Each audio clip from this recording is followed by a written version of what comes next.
자, 반갑습니다. 신경진입니다. 우리가 이제 지난 시간에 내장 함수에 대해서 공부를 하다가 시간이 좀 된 관계로 제가 하나를 끊었는데요. 자, 지난 시간에 우리가 맵 함수까지 한번 살펴봤죠. 자, 그 다음 한번 보도록 하죠. 자, 이번에는 dir 함수입니다. dir 함수도 우리가 제가 여러분들한테 강의할 때 한 번인가 두 번 정도 등장을 했었습니다. 등장을 했었는데 당시에 여러분들한테 디테일하게 가르쳐 드렸나? 정확하게 기억이 잘 안 나는데요. 아무튼 이 dir이라는 함수는요. dir은 객체가요. 우리가 이제 흔히 말하는 우리가 가지고 있는 객체 있죠, 그죠? 객체가 가지고 있는 우리 클래스를 구성하는 요소가 멤버 변수하고 멤버 메서드 그리고 생성자다라고 말씀을 드린 바가 있습니다, 그죠? 예, 그렇다시피 자 객체가 가지고 있는 멤버 변수나 멤버 함수, 즉 멤버 메서드가 되겠죠, 그죠? 멤버 함수를 이제 같이 보여주는 함수가 바로 dir이라는 함수입니다. 뭐 예를 들어서 우리가 리스트 객체, 즉 리스트 클래스가 이제 우리가 가지고 있는 변수와 함수를 출력해 보면 이렇게 이제 나오는데요. 자, 지금 보시다시피 여기에 dir에다가 매개 변수로 지금 뭘 던지고 있어요? 리스트를 던지고 있다, 그죠? 그래서 확인을 해보니까 여기에 리스트 형태로 지금 반환을 해주고 있는데 여기에 add, class, contains, 그죠? 그리고 attr 하고 이거 말고 더 많습니다. 그거는 실습 시간에 제가 보여드리면서 말씀을 드릴게요. 여기에는 append도 있고요, insert도 있고요. 우리가 이제 리스트 공부할 때, 우리가 이제 데이터 추가할 때는 append 순차적으로, 그죠? 중간에 삽입하고 싶으면 insert를 썼었어요, 그죠? 그러한 내용들까지 우리가 이제 만약에 혹여 예를 들어서 여러분들이 어떠한 객체를 가지고 여러분들이 사용을 하려고 하는데 거기에 멤버 변수나 멤버 메서드들이 무엇이 있는지 여러분들이 한눈에 좀 알고자 할 때 여러분들이 이제 이 dir이라는 메서드를 호출을 dir이라는 함수에다가 그 객체를 매개 변수로 주게 되면 그의 이제 멤버 변수와 멤버 메서드들이 이제 쭉 출력이 돼요. 아시겠죠? 예. 그래서 객체에 dir 메서드가 정의가 되어 있어야 되겠죠, 그죠? dir 메서드가 정의가 되어 있지 않는다면 당연히 호출이 안 되겠죠. 그거는 말도 안 되는 소리죠, 그죠? 그렇기 때문에 dir 메서드가 정의되어 있는 경우에 이 메서드가 호출이 되며 dir 메서드는 리스트로 변수와 함수를 함께 반환을 하게 됩니다.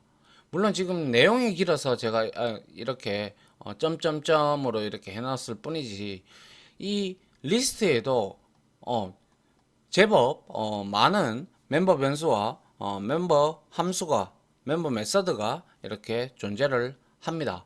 그러한 부분들은 실습 시간에 따로 우리가 이제 얘기가 아니죠. 코딩을 하면서 같이 여러분들하고 보도록 할게요.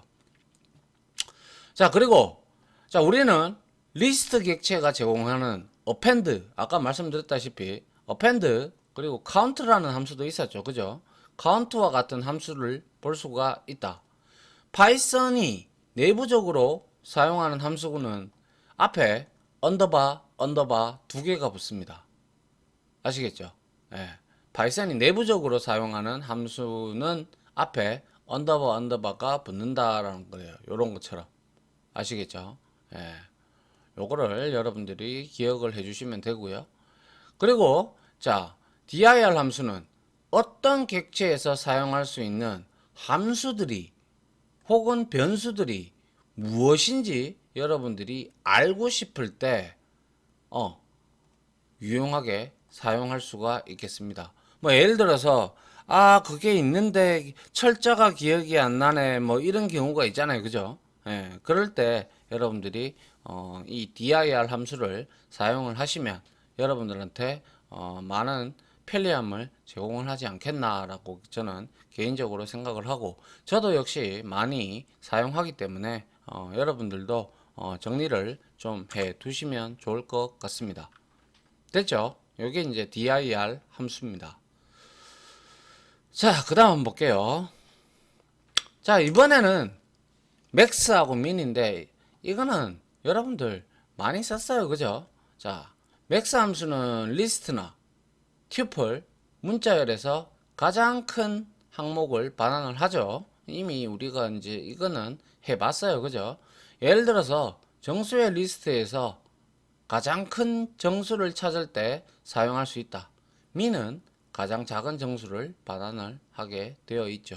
그래서 이와 같이 자, values에다가 리스트로 자, 1, 2, 3, 4, 5를 대입을 했고, 여기에 이제 max를 이제 우리가 치게 되면 출력 결과는 5가 나올 것이고, 그 다음에 min을 하게 되면 당연히 1이 나오게 될 겁니다. 이거는 뭐 너무 많이 봤기 때문에 우리가 뭐 따로 제가 개인적으로 뭐 더 설명이 필요가 없을 것 같습니다. 맞죠? 자, 그 다음 함수도 상당히 좀 중요한 함수인데요. 자, enumerate 이놈이라고도 우리가 짧게 얘기하는데요. 이놈은 열거형을 의미합니다. 열거형. 일단 근데 우리가 열거형이라고 따로 자료 구조 이제 우리가 데이터 타입이나 이런 부분에서 열거형에 대해서 배우지 않았죠. 맞습니까? 열거형에 대해서 배우지 않았기 때문에 그거에 대해서 제가 여러분들한테 설명을 좀 드리도록 하죠. 그래서 여기에다가 제가 좀 적어 놨는데요. 자, enum이라고도 합니다. 약자로. 자, enum은 열거형, enumerate type이라고 부릅니다. 해당 언어의 상수 역할을 합니다. 상수. 아시겠죠? 상수 역할을 하는 식별자로 일부 열거형 자료형은 언어의 기본으로 포함이 되어 있다. 그 대표적인 예가 자, 불링 같은 경우 한번 보세요. 자, 우리가 이제 열거형 같은 경우는요, 우리가 직접 만들 때, 뭐, 딱 정해진 거 있죠. 뭐, 예를 들어서, 동서남북, 아니면, 뭐, 참과 거짓, 아니면, 남자, 여자, 이렇게 딱 정해져 있고, 한정적인 거 있죠. 맞습니까? 그런 것들을 상수화 시켜가지고, 여러분들이 사용하는 타입입니다. 그래서, 그 대표적인 예가 바로 불린, 자료형을 보시게 되면, 불린은 열거형으로 두 개가 있죠. 뭐예요? 불린. 그쵸? true와 false 값을 두 개를 들고 있어요. 그죠? 맞습니까? false와 true 값을 미리 정의된 열거형으로 볼 수가 있는 것이죠. 이렇게 딱 정해져 있는 한정적인 이제 뭐 더 이상 변수처럼 변하지 않는 그러한 값들을 우리가 이제 나열을 해가지고 그거를 사용을 하고자 할 때 우리가 이제 열거형을 그러한 자료형을 우리가 열거형 자료형이다라고 얘기를 하는데요. 특히 자, false는 0, true는 1인 것으로 정의가 되어 있죠. 그죠? 그래서 열거형을 사용하는 이유는요. 어떻습니까? 우리가 동서남북 같은 경우나 방금 봤듯이 불린 이 같은 경우 우리가 이렇게 딱 정리를 딱 해두면, 그러니까 이렇게 상수로 나열을 쫙 하지 말고 그거를 하나의 타입으로 우리가 결정을 해서 이제 우리가 열거형을 이제 우리가 만들 수가 있어요. 근데 만들 수가 있는데 그런 것들을 이제 접근하고 읽어 나가는 방법들은 당연히 얘도 클래스와 아주 유사하기 때문에 단 얘는 상수만 들어있는 형태가 돼서 그 안에 들어가 있는 이제 우리가 그 값들을 이제 접근하기 위해서는 다트 연산자를 사용해서 이제 우리가 접근을 합니다. 그러한 부분들은 실습 시간에 직접 제가 여러분들한테 보여드리면서 같이 한번 보도록 할게요. 알겠죠? 그래서 이러한 열거형을 사용하는 이유는 특정 상태를 하나의 집합으로 만들어 관리함으로써 코드를 정리하는데 상당히 수월하다. 즉 가독성이 높아지고 문서화를 하는데 도움이 된다라는 뜻이죠. 즉 다시 말해서 난잡하게 우리가 동서남북 같은 경우도 뭐 아니면 남자 여자 뭐 아니면 뭐 딱 정해져 있는 거 있죠. 월화수목금토일 뭐 이런 것들을 이제 우리가 이제 딱 하나의 열거형 타입으로 만들어 가지고 상소화 시켜 가지고 우리가 이제 사용을 한다라는 뜻입니다. 이해 가시나요? 예. 그게 바로 이제 열거형 타입이라고 얘기를 하고, 이거는 OOP 언어에서 열거형 타입들은 전부 다 이넘으로 이제 되어 있어요. 그래서 이넘으로 되어 있기 때문에 여러분들이 반드시 이 부분도 짚고 넘어가야 될 부분이라고 개인적으로 생각을 합니다. 그래야 여러분들이 그러한 상소화 시키고 싶은 것들은 하나의 열거형 타입으로 만들어서 여러분들이 코드의 관리, 그리고 코드의 효율, 그리고 여러분들이 가독성도 높이고 문서화 시키는데도 도움이 상당히 됩니다. 아시겠죠? 네, 그렇게 보시면 될 것 같아요. 자, enumerate 함수라는 거는요. 자, 시퀀스 객체, 즉 반복 가능한 객체입니다. 그죠? 예, 시퀀스 객체를 입력받아 열거형 객체를 반환합니다. 그래서 열거형 객체는 첫 번째 요소로 번호, 그리고 두 번째 요소로 번호에 해당하는 값을 갖는 객체이다. 근데 여기서 헷갈리지 말아야 될 것은 딕셔너리하고는 헷갈리면 안 됩니다. 딕셔너리 같은 경우는 키와 밸류의 값으로 이루어져 있는 형태죠. 근데 그 키가 문자열이 될 수도 있고 숫자가 될 수도 있고, 그래서 그거는 다양한 자료형이 키 값이 될 수가 있지만, 이 열거형 같은 경우는 숫자가 옵니다. 숫자가. 아시겠죠? 숫자가 오기 때문에 그러한 부분들을 여러분들이 차이점이 있다라는 걸 인지하셔야 됩니다. 자, 한번 보죠. 시즌즈 이렇게 되어 있고요. 스프링, 서머, 폴, 윈터 이렇게 네 개의 리스트, 문자의 리스트가 있어요. 그죠? 이거를 이제 리스트해서 enumerate 해서 seasons라고 해서 이 리스트를 우리가 대입을 해버리면 이 출력 결과는 어떻게 나오냐면, 자, 0번째 스프링, 첫 번째 summer, 두 번째 fall, 세 번째 winter, 이러한 형태로 튜플 형태가 지금 만들어지면서 하나하나의 결과에 따라 하나하나의 요소에 지금 번호가 매겨지고 있죠. 맞습니까? 예. 이와 같이 출력 결과를 해주는 게 바로 enumerate 함수입니다. 아시겠죠? 그리고 아울러 지금 이 enumerate 함수는요, 매개 변수 중에서 start라는 게 있는데요. 여러분들이 기본적으로 주지 않으면 0부터 시작합니다. 0부터 시작하는데 enumerate 같은 경우 start라는 매개 변수에다가 뭐 1이라든지 2라든지 여러분들이 원하는 값을 주게 되면 그 값이 시작점이 됩니다. 그래서 여러분들이 시작점을 주게 되면 이와 같이, 여기 지금 1로 줬잖아요. 그죠? 1 스프링, 2 서머, 3 폴, 4 윈터, 이런 형태로 이제 출력이 된다라는 것이죠. 아시겠죠? 예. 그래서 우리가 이 enumerate 함수는 이와 같이 번호를 매겨주면서 튜플 형태 안에, 리스트 안에 튜플 형태로 이렇게 출력이 됩니다. 이거는 딕셔너리하고 분명히 다르다라고 분명히 말씀드렸어요. 아시겠죠? 헷갈리시면 안 됩니다. 절대로. 예. 자, 다음 한번 볼게요. 자, 다음 필터 함수입니다. 상당히 많이 씁니다. 이것도 필터 함수. 필터 뭡니까? 영어 단어로 무엇을 걸러준다라는 뜻입니다. 그죠? 맞습니까? 예. 그래서 이 필터 함수는 특정 조건을 만족하는 요소만을 뽑습니다. 그래서 이 함수는 두 개의 인수를 취하는데요. 첫 번째는 조건을 나타내는 함수가 될 것이고, 두 번째는 시퀀스 객체, 즉 반복 가능한 객체가 되는 겁니다. 그래서 첫 번째 인자값인 함수가 이 함수가 true 값을 반환하는, 즉 그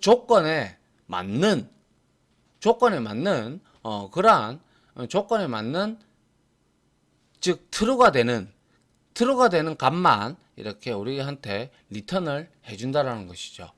그러면 우리가 조건을 어떻게 주느냐에 따라서 여러분들이 필터 함수를 쓰게 되면 걸러내는데 상당히 유용하게 사용이 될 겁니다. 맞죠? 예.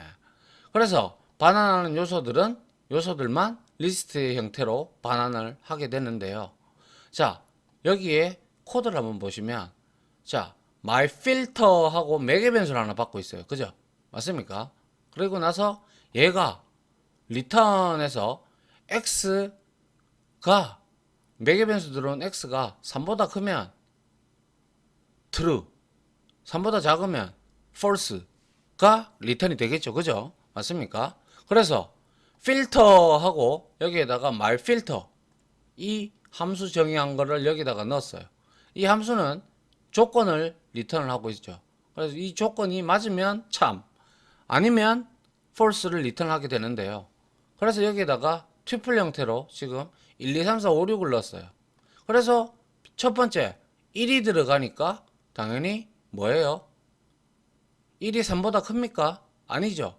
그래서 false가 나와서 이거는 출력이 안 될 겁니다. 그죠? 필터 안 걸러질 거예요. 얘는 안 나올 거예요. 그죠? 두 번째 2도 마찬가지겠죠. false가 나올 거고요. 3도 마찬가지죠. 왜? 여기에는 초과죠. 초과.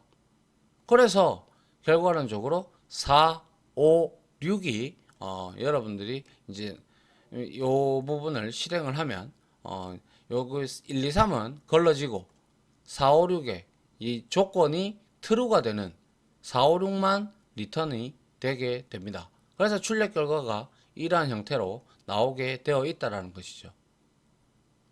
이해되십니까? 그러면 우리가 이제 조건을 여기에다가 이 함수에다가 어떻게 정의하느냐에 따라서 이 걸러지는 내용들은 달라진다는 것이죠.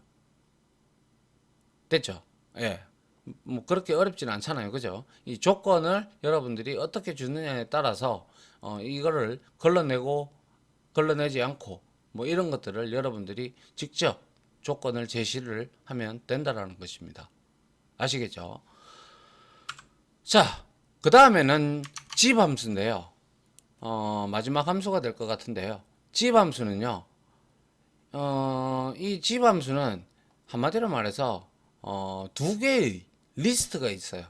예를 들어서 두 개의 리스트를 하나로 묶어주는 함수가 돼요.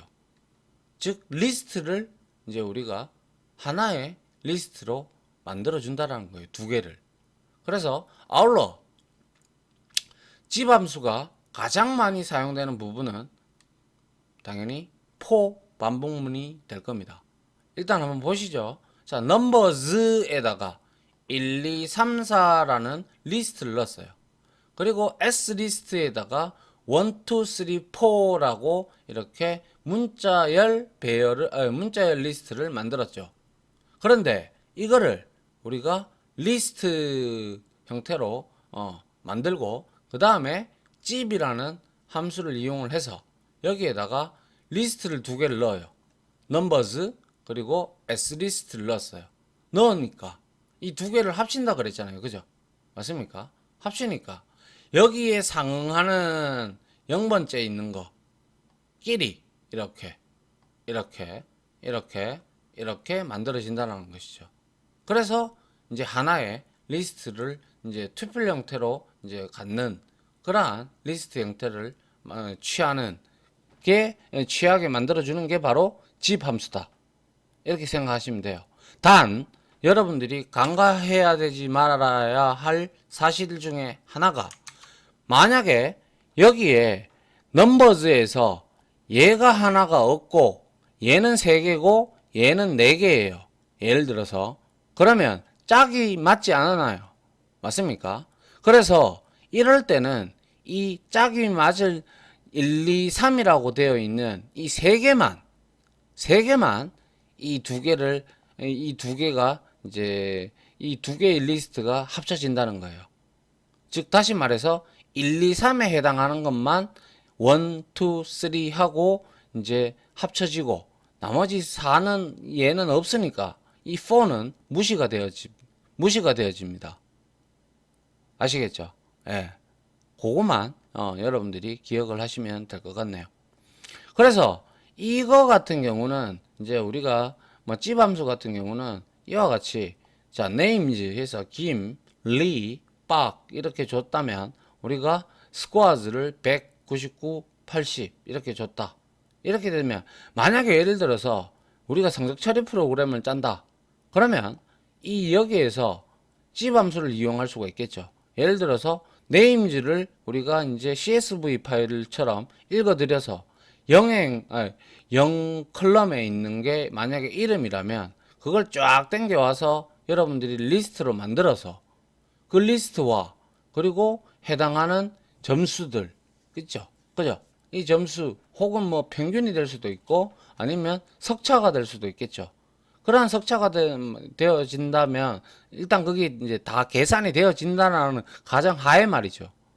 그러면 이거를 우리가 일일이 이제 서로 두 개를 합칠 때 아주 간단하게 집이라는 함수를 이용을 해서 여러분들이 이와 같이 포해서 여기에 이제 집에다가 names하고 square를 이렇게 넣었단 말이에요.